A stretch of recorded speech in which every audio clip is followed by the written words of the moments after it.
¿Qué tal? Buenos días y bienvenido a todo un nuevo episodio de Diálogo con el Dr. Eli Rincón. Hoy vamos a hablar de uno de los temas más relevantes realmente, que es la hipertensión y el infarto por su prevalencia en la población mexicana y en el mundo, ya que estos representan las primeras causas de muerte en el país. Hoy tenemos un invitado, o un gran invitado realmente, al doctor Juan Carlos Leiva, cardiólogo clínico y ecografista. Entonces vamos a dar un recorrido primero a la trayectoria del doctor Juan Carlos para caer en el tema y desmenuzarlo todo con el cariño para ustedes. Bienvenido, doctor Juan Carlos. Gracias y buenos días. Bueno, como ya lo comentó, mi nombre es Juan Carlos Leiva Maldonado, soy médico cardiólogo egresado del Instituto Nacional de Cardiología, ecocardiografista del Instituto Mexicano del Seguro Social en Monterrey, y con un máster en ecocardiología transesofágica, que es un estudio especial del corazón que se hace con una sonda a través de la boca, se podría decir. Y pues vamos a hablar ahorita un poco de lo que es el infarto y de algunos factores de riesgo. Ok, perfecto. Fíjese que dentro de la epidemiología actual, anualmente hay más de 220,000 muertes por enfermedades cardiovasculares en general. De estos, un poquito más de 170,000 son por infarto. Es decir, 70% de los fallecimientos por enfermedad cardiovascular en general son representados por el infarto en diferentes condiciones, lo que es una cifra bastante alta. Entonces, pero cayendo un poquito desde el principio, que es la hipertensión arterial, que yo lo veo como dos asesinos en serie, pero silencioso. ¿Cuál es la trayectoria del doctor Juan Carlos dentro del panorama y tratamiento de la hipertensión arterial? Bueno, la hipertensión constituye, pues ahora sí que el grueso de la consulta en cardiología. Como bien comentas, casi 33% de la población en general padece de hipertensión arterial. Es realmente una prevalencia muy alta en sus diferentes tipos de esta enfermedad. Sí, es una enfermedad que yo le comento a la mayoría de los pacientes que es puñalera, porque muchas veces no, o en la mayoría de las ocasiones no hay síntomas hasta que se presentan las complicaciones, que pueden ser múltiples. Afecta prácticamente a todo el organismo, causar desde arritmias cardíacas, insuficiencia cardíaca, enfermedad renal, digamos ictus isquémico, enfermedad cerebral vascular. Son realmente varias las complicaciones que presenta la hipertensión, y es una prevalencia muy alta la que se tiene. Claro, dentro de esas complicaciones que usted nombró, me gustaría que explicáramos cómo llega la hipertensión a causar esa complicación, porque pues sí, la gente entiende de que la hipertensión causa infarto, porque es lo más relevante, lo que es masivamente con más connotación, pero ¿cuáles son los cambios de forma general que ocurren en el cuerpo para que una hipertensión produzca un infarto o una complicación?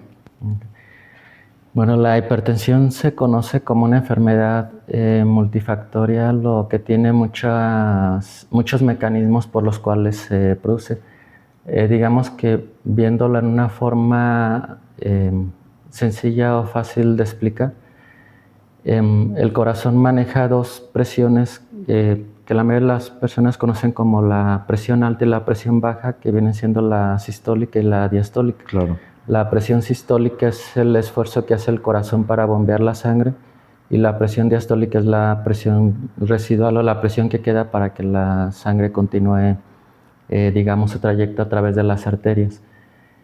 Cuando estos mecanismos se alteran, existe una vasoconstricción, que es un cierre de los vasos de las arterias, lo cual obliga al corazón a llevar un esfuerzo mayor para poder realizar este empuje, este envío de la sangre a través de todas las paredes arteriales.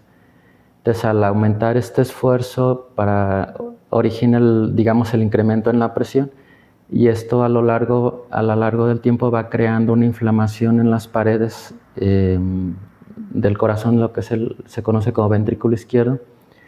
Va causando algo que se llama hipertrofia, va aumentando las paredes, el grosor, y este grosor, al ser un aumento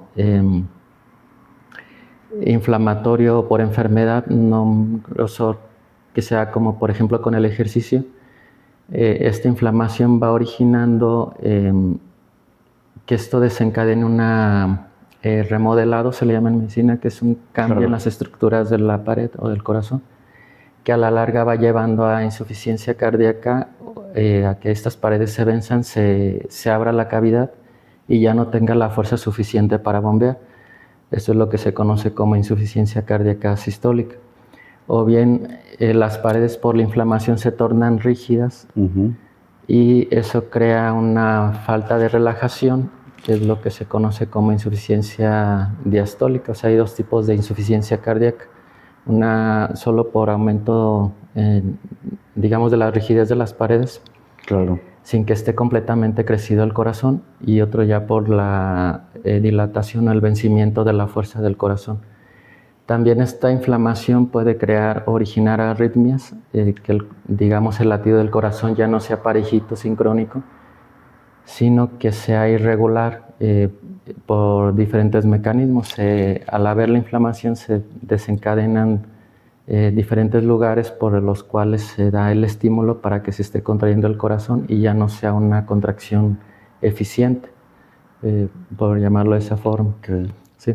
Entonces también origina o puede desencadenar el desarrollo de arritmias cardíacas. Estas arritmias a su vez pues pueden también originar que se formen coágulos dentro del corazón, que en algún momento pueden arrojarse a cualquier parte del cuerpo, pero siendo más comúnmente al cerebro, y ocasionar lo que se conoce como una embolia cerebral o infarto cerebral, que también se pueden originar en el caso de pacientes que manejan cifras muy altas de presión arterial por la misma vasoconstricción que se origina. O sea, el cierre de las arterias, al ser extrema en el cerebro, impide el adecuado paso de sangre, lo que llamamos perfusión, y va originando pequeñas zonas de infarto que a la larga también desencadenan a lo que se llama demencia vascular o demencia por microinfartos. La demencia pues es la alteración en la memoria, que es algo parecido al Alzheimer. Muchas veces se confunde con Alzheimer, pero es otro tipo de demencia. Y hay un punto importante, doctor. La gente a veces piensa de que todos los diagnósticos son clínicos, pero gracias a Dios y a la ciencia tenemos un stock de dispositivos tecnológicos que forman parte del gabinete para hacer un buen diagnóstico y poder hacer un tratamiento un poco de más precisión. Lo que no ocurría, por ejemplo, hace 40 años, que era más complicado llevar a cabo un diagnóstico de precisión y que eso conllevaba, o actualmente, un buen tratamiento, ¿no? Entonces, ¿cuáles son, aparte de los dispositivos diagnósticos, como los dispositivos que nos permiten hacer seguimiento, como los dispositivos portátiles, como los relojes, los monitores? Entonces, ¿cuál ha sido el impacto que tienen toda la tecnología dentro de la especialidad de la cardiología? Pues ha sido muy grande realmente, pero sí, como en todo, siempre es empezar de lo básico con la clínica. Por ejemplo, la rigidez de las paredes arteriales va cambiando, o más que nada de las paredes del ventrículo izquierdo o del corazón, va creando diferencias en los ruidos. Cuando hay una rigidez en el ventrículo se genera lo que llamamos cuarto ruido, que ya nos va orientando un poquito en cuanto a que existe algo de rigidez en el corazón. También hay otro que se le llama tercer ruido, que nos orienta en cuanto a la posibilidad de insuficiencia cardíaca. Como primera herramienta para apoyarnos, pues tenemos también el electrocardiograma, el cual sigue siendo una herramienta crucial e importante en la práctica diaria de los tratamientos cardiológicos, ya que en él podemos identificar, por ejemplo, en el caso de un cuadro de un infarto en agudo, y en base al electrocardiograma y a la clínica que se determina que se tiene que hacer el tratamiento de inmediato, incluso a veces sin esperar los estudios de sangre, que es otra de las herramientas que tenemos. Y cuando el electro no nos da la información suficiente, entonces ya podemos recurrir también a otros tipos de estudios. El electro también nos apoya para detectar arritmias cuando el paciente llega en el momento en que está con la sensación de taquicardia o las palpitaciones y se logra identificar el tipo de arritmia, en el momento pues es de una utilidad muy importante.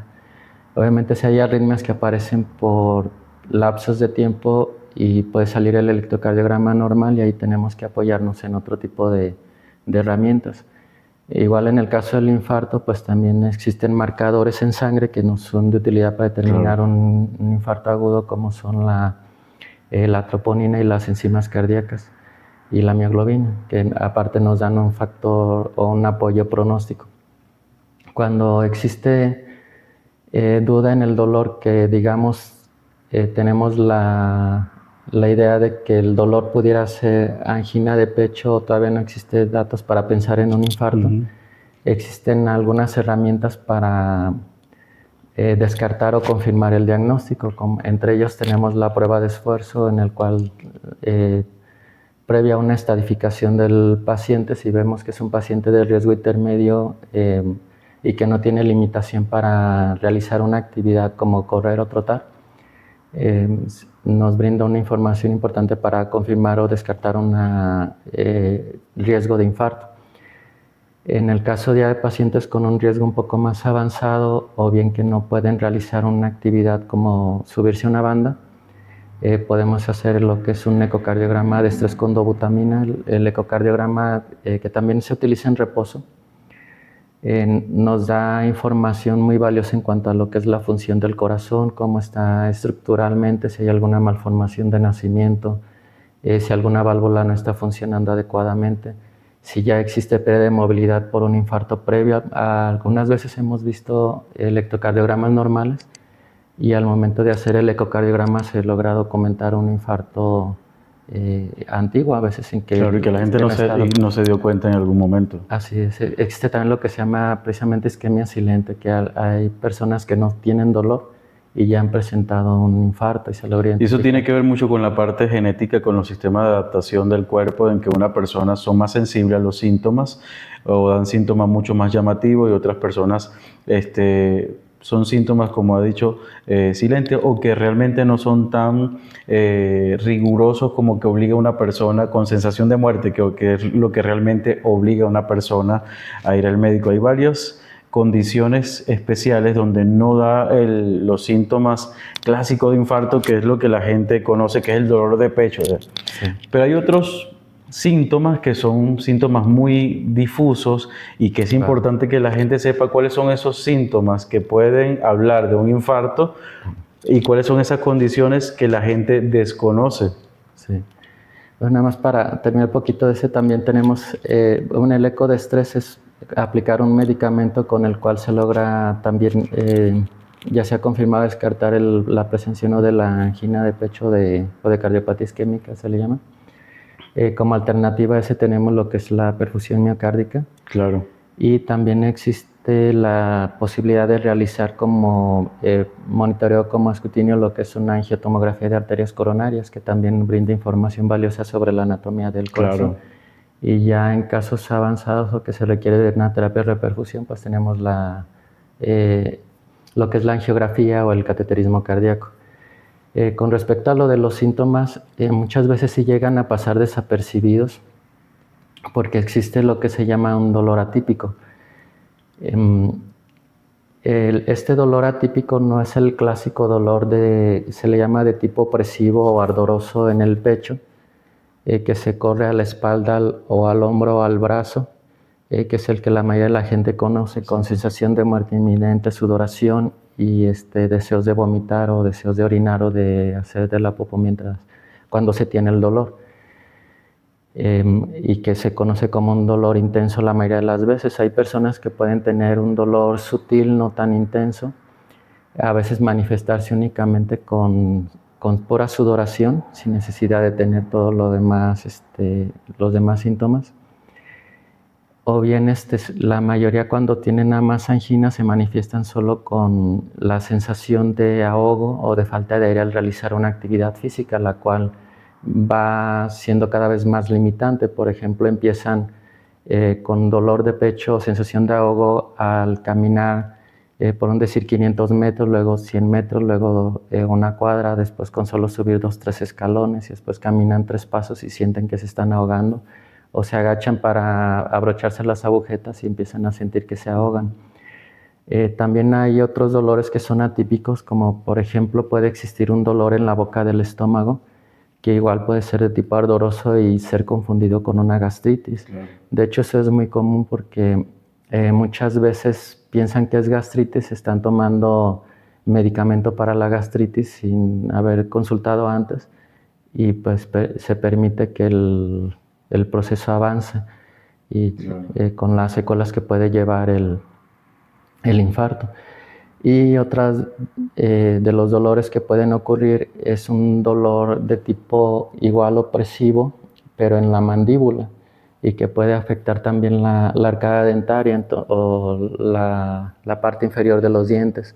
Entonces muchas veces las personas también piensan que se debe más a un problema de tal o de masticación Claro. y empiezan a automedicarse con analgésicos o con otros medicamentos que incluso pueden deteriorar el infarto, porque muchos medicamentos para el dolor se contraponen en un infarto agudo porque lo hacen más grande.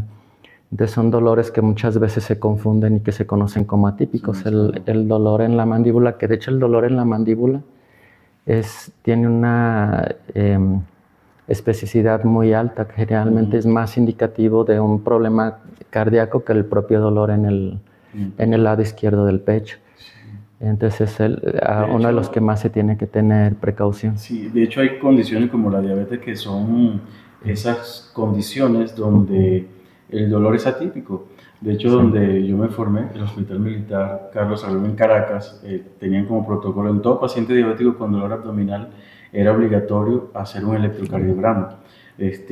Todavía es algo que ya se mantiene en muchos lugares y hay que tenerlo en cuenta porque considerar esa posibilidad puede representar salvar una vida o no. Así es. Entonces, ¿qué otras condiciones pueden hacer desviar la atención o que la gente se confíe de un dolor atípico? Pues la mayoría de las veces es eso y pues generalmente también el paciente diabético, como tiene neuropatía visceral, sí puede ser que tampoco sienta dolor. De hecho, a veces es común que, por ejemplo, están trabajando o haciendo alguna actividad que les sugiere algún tipo de actividad y empiezan con vómito y sudoración, incluso aunque no tengan la falta de aire ni el dolor, y ese también puede ser un dato de alarma de un problema de tipo cardíaco. También podemos tener arritmias que son asociadas a la isquemia, que se conocen como arritmias malignas, que son la taquicardia ventricular, que a veces sin tener previamente el aviso de dolor o los cuadros de angina, llegan a presentar súbitamente las palpitaciones con dolor intenso y desmayos. Exacto. De hecho, pueden desarrollar lo que se llama muerte súbita. Sí, se ve mucho en atletas. Sí. En atletas de alto rendimiento es donde los casos más llamativos o son los que se hacen más famosos Sí. En este aspecto. Entonces, otro de los puntos que representa, incluso epidemiológicamente, cerca del 40% al 45% de adherencia al tratamiento. Realmente estamos casi que a la mitad de los pacientes diagnosticados, aun cuando son diagnosticados, no siguen los tratamientos. Entonces, ¿cuáles son las estrategias que el doctor Juan Carlos Leiva utiliza para lograr una mejor adherencia y cuáles son los pilares para que la gente realmente pueda llevárselo como algo cotidiano? Sí, como dices, es un poco complicado porque en la actualidad, desafortunadamente a veces la información se maneja un poco mal. Muchas personas se dejan llevar por los comentarios o los rumores de que los medicamentos son malos, afectan para arreglan una cosa pero afectan otra. Y la mayoría de las personas, en cuanto se sienten bien, piensan que ya se acabó todo y suspenden los medicamentos. Entonces, pues parte de de llevar un buen tratamiento, pues tratar de llevar una mejor educación al paciente, de tratar de hacerles ver que no siempre lo que se comenta es real, que los medicamentos en la actualidad no son agresivos como se dice. Muchos medicamentos pues son de por vida, que no se pueden suspender. Algunos se reducen al año de que se realiza la terapia de reperfusión, pero algunos se tienen que dejar de forma permanente, con la finalidad de lograr lo que se llama prevención secundaria, que es evitar un nuevo evento. Entonces lo principal pues sí es la educación, tratar de hacer ese hincapié tanto en el paciente como en la familia, de que es muy importante llevar su seguimiento, llevar su control, de modificar mucho el estilo de vida, dejar de hábitos que considerábamos normales o que pensábamos que no hacían daño, modificarlos y retirarlos si se puede, ¿verdad? Y no hacer tantos casos de rumores o de a veces algunas alarmas falsas que aparecen en Y internet. fíjese que dio un punto muy importante que a todos, yo le digo que la fuente de empoderamiento real es el conocimiento, en todos los aspectos, en la vida cotidiana y sobre todo cuando se habla de salud, hablando de algo tan importante que es un órgano como el corazón, que es el que realmente a veces la gente dice que es el reloj, ¿no? Porque cuando se para ese reloj, ahora sí que cesa la vida. Entonces, dada la importancia, es una invitación a la educación y a buscar fuentes confiables. Realmente es una de las iniciativas por la cual surge este tipo de programas y donde buscamos invitados con alta calificación, donde llevamos una información valiosa que les sirve para su cotidianidad y se enlaza la educación y lo que dijo de manera muy educada, lo que yo llamo mitos y leyendas dentro de la población, como eso, de que la hipertensión puede curarse, de que los tratamientos se puedan dejar, de que solamente las personas obesas pueden ser hipertensos, que otros mitos de la cultura popular. Y cuando digo mito no lo hago con un sentido despectivo, sino más bien para que la gente sepa de que hay cosas que son quizás dadas porque hace años no habían evidencias clínicas sólidas y que ahorita podemos decir que realmente representan mitos populares. Así. Pues más que nada, yo creo que los más comunes son el hecho de decir que los medicamentos le van a dañar los riñones o el hígado o que les van a destruir el estómago. Son los principales o de los que más limitan al tratamiento muchas veces. Porque sí, la mayoría de los pacientes los llegan a suspender por esa situación, porque dicen, bueno, ahorita me están medicando mucho, pero al rato no voy a tener los riñones. Entonces creo que el principal es ese, que mucha población todavía tiene la idea de que tomar un medicamento les va a dañar la función renal, cuando de hecho muchos de ellos inclusive se dan para prevenir el daño renal, como son medicamentos antihipertensivos que pertenecen a familias que se llama IECA y ARA2. Inclusive algunos antidiabéticos en la actualidad se están utilizando para retrasar también el daño renal, sea por diabetes, hipertensión o incluso en enfermedades de otra índole que están ocasionando pérdida de proteínas a nivel renal y que además favorecen inclusive la función del corazón. En la actualidad hay muchos medicamentos muy buenos que no solo sirven de apoyo a un órgano, sino que apoyan a muchos más.